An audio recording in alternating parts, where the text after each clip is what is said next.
Hello students, आज हम करेंगे dispersion of light through a prism. तो हमने क्या देखा है, ध्यान से सुनना कि कोई भी हमारे पास अगर प्रिज्म है, अगर हम उसमें से व्हाइट लाइट को पास करते हैं तो जो व्हाइट लाइट है, ध्यान से सुनना, कोई भी हमारे पास प्रिज्म है, जब उसमें से हम क्या करते हैं, व्हाइट लाइट पास करते हैं, वो जो व्हाइट लाइट है वो क्या करती है, वो 7 कलर्स में डिवाइड हो जाती है। ठीक है, किया हुआ आपने कोई भी प्रिज्म है, उसमें से जब हम व्हाइट लाइट पास करते हैं तो वो व्हाइट लाइट क्या करती है, 7 कलर्स में क्या हो जाती है, डिवाइड हो जाती है। ठीक है, ये 1 2 3 4 5 6 हो गई ना, 7 हो गई, 4 और 3 7 हो तो गई। इसको हम ऐसे लिख देते हैं। चलो, तो हमने पढ़ा है ये BIVGYOR, बिबग्योर पढ़ा ना, बिबग्योर। पता है बिबग्योर का मतलब क्या होता है? Violet, indigo, blue, green, yellow, orange, red. फिर बोल रहा हूं, violet, indigo, blue, green, yellow, orange और रेड। तो किसी भी प्रिज्म से जब व्हाइट लाइट हम पास करते हैं, तो जब वो लाइट उसमें से पास होती है तो वो 7 कलर्स में क्या हो जाती है, स्प्लिट अप हो जाती है। And this thing is known as, and this phenomena is known as dispersion of light. ठीक है, तो मैंने क्या बोला, the phenomena of splitting of white light into its constituent colours save and passes through glass prism, that is called। जरूरी नहीं है कि आप कई बार, मैंने आपको देखा ना कि आपके पास पेन होता है, जो ट्रांसपेरेंट पेन होता है, उसको धूप में ऐसे ऐसे पेज के ऊपर करके देखना कई बार, तो उसमें से भी आपको डिफरेंट कलर्स जो हैं वो दिखाई देते हैं, right. That is because of dispersion of light. Clear है? तो ये जो हमारे पास डायग्राम है, the phenomena of splitting of white light into it's 7 colours, इसको हम क्या बोलते हैं, हम इसको क्या बोलते हैं बेटा, इसको हम बोलते हैं डिस्पर्शन ऑफ लाइट। ठीक है, यहां से ये रे आपकी समझ आ गई ना आपको डायग्राम, कि कोई भी रे ऑफ लाइट है, व्हाइट, अगर व्हाइट की हम बात करें, अगर ray of light, white light अगर हम किसी प्रिज्म के ऊपर फॉल करते हैं तो क्या होता है, वो 7 कलर्स में क्या हो जाती है, किसी प्रिज्म के ऊपर फॉल करेंगे तो 7 कलर में क्या हो जाएगी, डिवाइड हो जाएगी। क्योंकि उसमें क्या होती है, डिस्पर्शन होती है। डिस्पर्शन मैंने आपको बोल दिया, the phenomena of splitting up of white light into its constituent colours. क्योंकि व्हाइट लाइट के कंस्टिट्यूएंट कलर्स कितने होते हैं, VIBGYOR, violet, indigo, blue, green, yellow, orange and red. Clear? अब इसका कॉज क्या है, ये आपने नोट कर लेना। इसका कॉज क्या है, उसके बाद हम करेंगे व्हाई रेड कलर है। हमने ये बोला कि जो रेड कलर है वो ऊपर क्यों आता है, इसका मतलब उसमें डेविएशन कम है। जिसमें डेविएशन कम होगी वो ऊपर आएगा, जिसमें डेविएशन ज्यादा होगी वो नीचे आएगा, राइट। तो हम ये क्यों बोलते हैं कि जो वायलेट कलर है उसमें डेविएशन सबसे ज्यादा होती है, और जो हमारे पास रेड कलर है उसमें डेविएशन क्या होती है, कम होती है। तो क्वेश्चन आएगा, why red colour deviate least and violet colour deviate the most. ये क्वेश्चन बहुत इंपॉर्टेंट है। ठीक है, क्यों होता है ये मैं आपको अभी बताऊंगा। ये याद आपने नोट कर लिया कि डिस्पर्शन ऑफ लाइट जो हम आज कर रहे हैं, this is dispersion of light, phenomena of splitting up of white light into its constituent colours. जैसे सपोज करो हम बोलते हैं कि मैंने pass through a prism, glass prism, तो क्या होगा, इसको हम क्या बोलेंगे, डिस्पर्शन ऑफ लाइट, राइट। अब इसका रीजन क्या है, what is the cause of dispersion of light. तो हम कॉज ऑफ डिस्पर्शन करेंगे। एक बात आपने ध्यान से सुननी है कि जब हम रे ऑफ लाइट पास करते हैं किसी प्रिज्म से, तो उसमें डिफरेंट डेविएशंस होती है। कोई भी रे ऑफ लाइट, जैसे फॉर एग्जांपल व्हाइट लाइट इसमें से पास कर रहे हैं, तो उसमें जो डेविएशन होगी वो डिफरेंट होगी।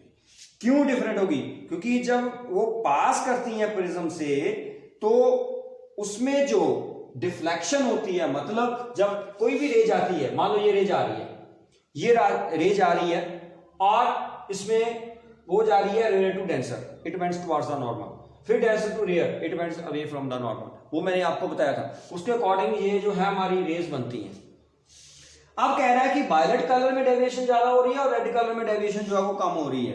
क्यों कम हो रही है? क्योंकि जो रिफ्रैक्टिव इंडेक्स है किसी भी मीडियम का, that is different for different colours.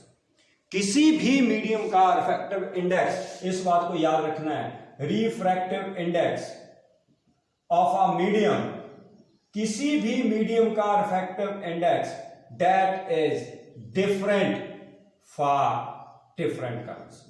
ठीक है, different for different colours, her colour के लिए। अब हम बोलेंगे ना कि इसका रिफ्रैक्टिव इंडेक्स इतना है, लेकिन मैं क्या बोल रहा हूं कि जो वो हम बात बोल रहे हैं वो सिंगल रे के लिए बोल रहे हैं, सिंगल वेवलेंथ के लिए बोल रहे हैं।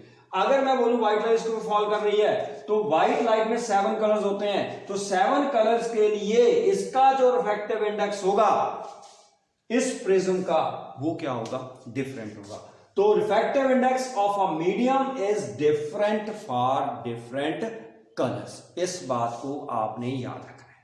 मेरी बात क्लियर होगी कि जो रिफ्रैक्टिव इंडेक्स होता है that is different for different colours. Clear.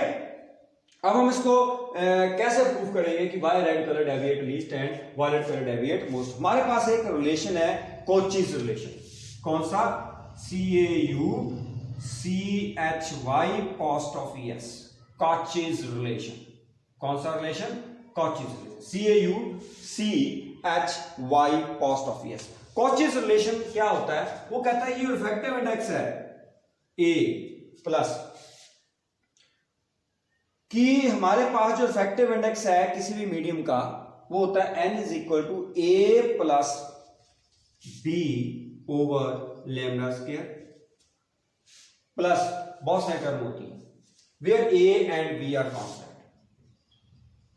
ठीक है, जब हायर क्लासेस में जाओगे तो आपको पूरा रिलेशन पता चलेगा। n is refractive index, A क्या है? कांस्टेंट है, B भी क्या है? कांस्टेंट है, लैम्डा क्या है? That is the wavelength of the light. Clear है? ये रिलेशन क्या शो कर रहा है कि जो रिफ्रैक्टिव इंडेक्स है, जो रिफ्रैक्टिव इंडेक्स है मीडियम का, that depends upon the wavelength of the light incident on it. समझ आई? कि जो मीडियम का, what is n? That is the refractive index. दिखाई दे रहा है? Refractive index of the medium. वो किसके ऊपर डिपेंड कर रहा है? लैम्डा क्या है यहां पे? What is lambda? That is wavelength. किसकी? Wavelength of light. Got it?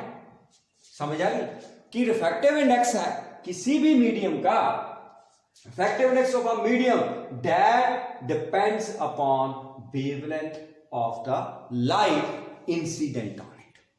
Clear है? ये फार्मूला बहुत इंपॉर्टेंट है, इसको कोचीज रिलेशन बोलते हैं। मैंने 10th वालों को तो पहले ही करवा दिया हुआ है। n = A + B upon lambda square, इसको कोचीज रिलेशन बोलते हैं। n is refractive index of the medium, A और B क्या है? कांस्टेंट है, upon lambda square plus so on, बहुत सारी टर्म्स होती हैं। हमारे लिए इतना ही बहुत है कि n = A + B upon lambda square. तो इसका मतलब A भी कांस्टेंट है, A भी कांस्टेंट है, इसका मतलब क्या हुआ कि n is inversely proportional to wavelength. Simple सी बात। जिसकी वेवलेंथ ज्यादा होगी उसके लिए इफेक्टिव इंडेक्स क्या होगा? कम होगा, क्योंकि मैंने क्या बोला है कि किसी भी मटेरियल का इफेक्टिव इंडेक्स किसके ऊपर डिपेंड करता है? मैंने पहले बताया कि इफेक्टिव इंडेक्स किसके ऊपर डिपेंड करता है? Effective index of a medium is different for different colours and depends upon the wavelength of the light. Clear है? अब वेवलेंथ, रेड कलर की वेवलेंथ कुछ और होती है, वायलेट की कुछ और होती है, राइट? आपने वेवलेंथ स्पेक्ट्रम जो है वो पढ़ना है, अभी +2 में पढ़ाऊंगा मैं आपको वो इलेक्ट्रोमैग्नेटिक वेव्स में, उसमें बताऊंगा सारी की किसकी कितनी वेवलेंथ होती है। तो हर की वेवलेंथ क्या होती है? अलग अलग होती है। जो वेवलेंथ अलग है तो इफेक्टिव इंडेक्स भी क्या होगा? अलग होगा। यहां से आपको क्लियर हो रहा है कि n = A + B upon lambda square. ठीक है, इसका मतलब n किसके ऊपर डिपेंड कर रहा है? चलो सिंपल बोल रहा हूं कि n is inversely proportional to wavelength. सीधी सी बात।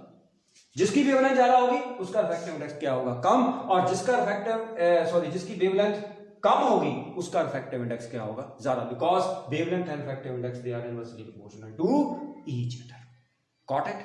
समझ आ गई? इजी टॉपिक है। अब ये कोची रिलेशन से हम स्टार्ट करेंगे।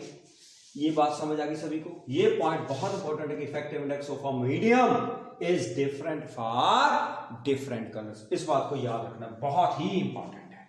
Okay, clear? आप पढ़ते नहीं हो भाई, है ना?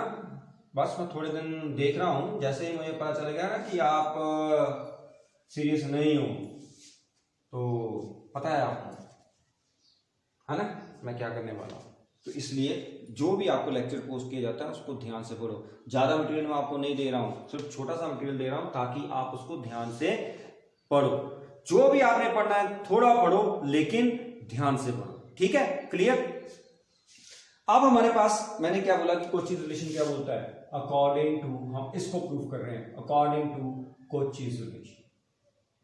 कोचीज रिलेशन, कोची रिलेशन बोल रहा है कि n जो है वो होता है a plus B over lambda square plus on, where a b ये क्या है, कांस्टेंट्स, ठीक है।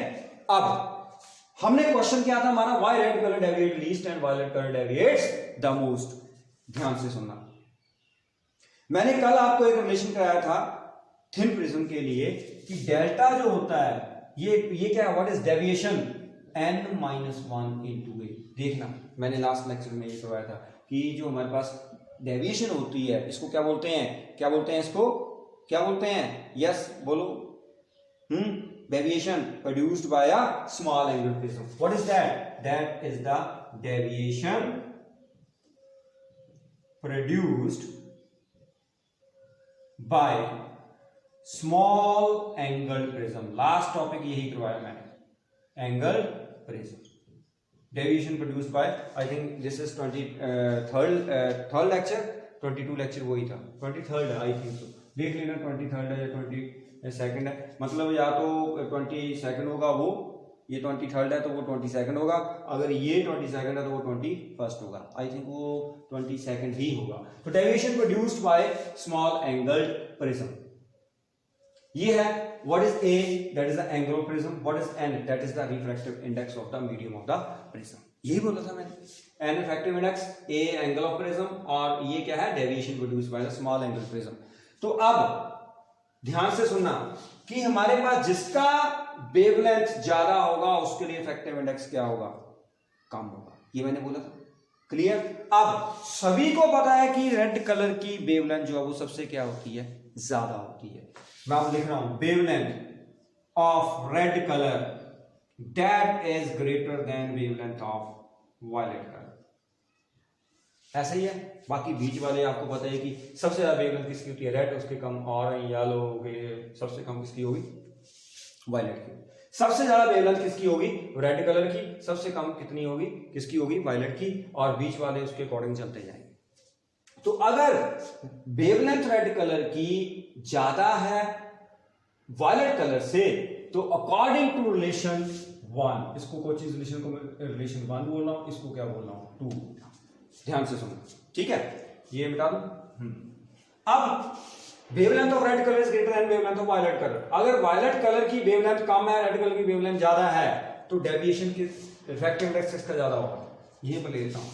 तो रिफ्रैक्टिव इंडेक्स किसका ज्यादा होगा, जिसकी वेवलेंथ ज्यादा उसका रिफ्रैक्टिव इंडेक्स क्या होगा, कम। तो इसका मतलब रेड कलर के लिए रिफ्रैक्टिव इंडेक्स कम हो जाएगा और वायलेट कलर के लिए क्या हो जाएगा, ज्यादा, उल्टा हो जाएगा, क्योंकि एन और वेवलेंथ इनवर्सली प्रोपोर्शनल है। रेड कलर की वेवलेंथ ज्यादा है तो उसका इफेक्टिव इंडेक्स क्या होगा, उसके लिए, उसका नहीं, उसके लिए उस मीडियम का इफेक्टिव इंडेक्स। मैंने क्या बोला था कि जो इफेक्टिव इंडेक्स है किसी भी मीडियम का वो वेवलेंथ के ऊपर डिपेंड करता है, ठीक है। अब मैं क्या बोल रहा हूं कि अगर वेवलेंथ रेड कलर की ज्यादा है तो इस रेड कलर के लिए रिफ्रैक्टिव इंडेक्स किसका, प्रिज्म का, वो क्या होगा, कम होगा, और वायलेट कलर के लिए क्या होगा, ज्यादा होगा, according to relation for Cauchy's relation, क्योंकि wavelength is inversely proportional to refractive index.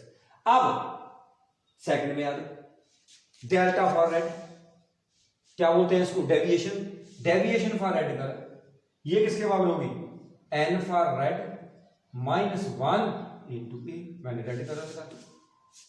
अब ध्यान से सुनना, मैंने बोला कि जो रिफ्रैक्टिव इंडेक्स है रेड कलर का वो क्या है, कम है, तो डेविएशन भी क्या होगी, क्योंकि अगर ये वैल्यू कम है, ध्यान से सुनना, अगर ये वैल्यू हमारे पास रेड कलर की क्या आ गई, कम आ गई, तो क्या होगा, डेविएशन भी कम होगी। अगर ये टर्म कम है रेड कलर की, एन अगर कम है तो डेल्टा रेड भी क्या होगा, कम होगा। ये तो सिंपल है, क्योंकि इसी के ऊपर डिपेंड करेगा, ठीक है कि नहीं। एंगल ऑफ, अगर सेम प्रिज्म है तो उसके लिए एंगल ऑफ प्रिज्म तो सेम ही हो। हम एक ही प्रिज्म की बात कर रहे हैं ना, तो उसमें ए तो सेम ही होगा, वो तो दोनों के लिए, चाहे रेड है, चाहे वायलेट है, चाहे ब्लू है, चाहे ग्रीन है, चाहे येलो है, उनके लिए तो ए सेम ही होगा, एक ही प्रिज्म के लिए। तो फर्क कहां पर आएगा, एन के ऊपर। एन जो है रेड कलर का वो क्या है, कम है, तो इसका डेल्टा रेड कम होगा। अगर मैं वायलेट की बात कर रहा हूं तो वायलेट में एन वी, बताओ अब इस क्वेश्चन में बताओ आप इसमें क्या होगा, बोलो बोलो जल्दी बोलो बोलो। Delta red, N red -1। अब एन रेड जो है means refractive index of red colour that is less than refractive index of violet colour. तो इसका मतलब अगर ये कम है, इसका मतलब वायलेट ज्यादा होगा। रेड कलर रिफ्रैक्टिव इंडेक्स अगर कम है तो डेल्टा रेड भी कम होगा। इसका मतलब deviation for red colour that is less then deviation for, okay. Red colour की डेविएशन वायलेट कलर से क्या है, कम होगी, और जिसमें डेविएशन कम है वो ऊपर रह जाएगी, और जिसमें डेविएशन ज्यादा है वो क्या आ जाएगी, नीचे आ जाएगी। समझ आई, क्लियर है समझ आई भाई, ओए समझ आ गई, हाँ चलो। तो डेल्टा रेड पता चल गया, सिंपल सी बात, जिसका वेवलेंथ कम है उसका एन ज्यादा होगा, जिसका एन ज्यादा है उसके लिए डेविएशन क्या होगी, ज्यादा होगी, ठीक है। तो इसलिए जो डेविएशन जिसमें ज्यादा है वो नीचे की तरफ आएगा, तो इसका मतलब जो डेविएशन है for violet colour that is greater than deviation suffered by the red colour. Clear है। तो ये टॉपिक जो आपने बड़े ध्यान से करना है यार। तो आज के लिए बस इतना ही, इसको बिल्कुल ध्यान से पढ़ना है और ऐसा पढ़ना है कि आपको कभी ना भूले। कल फिर एक मैं छोटा सा टॉपिक आपको डेली पोस्ट किया करूंगा, छोटे टॉपिक जो है वो मैं अपलोड किया करूंगा, तो आपने उसको ध्यान से पढ़ना है, ठीक है। टिल देन पढ़ना है सभी ने। Good bye.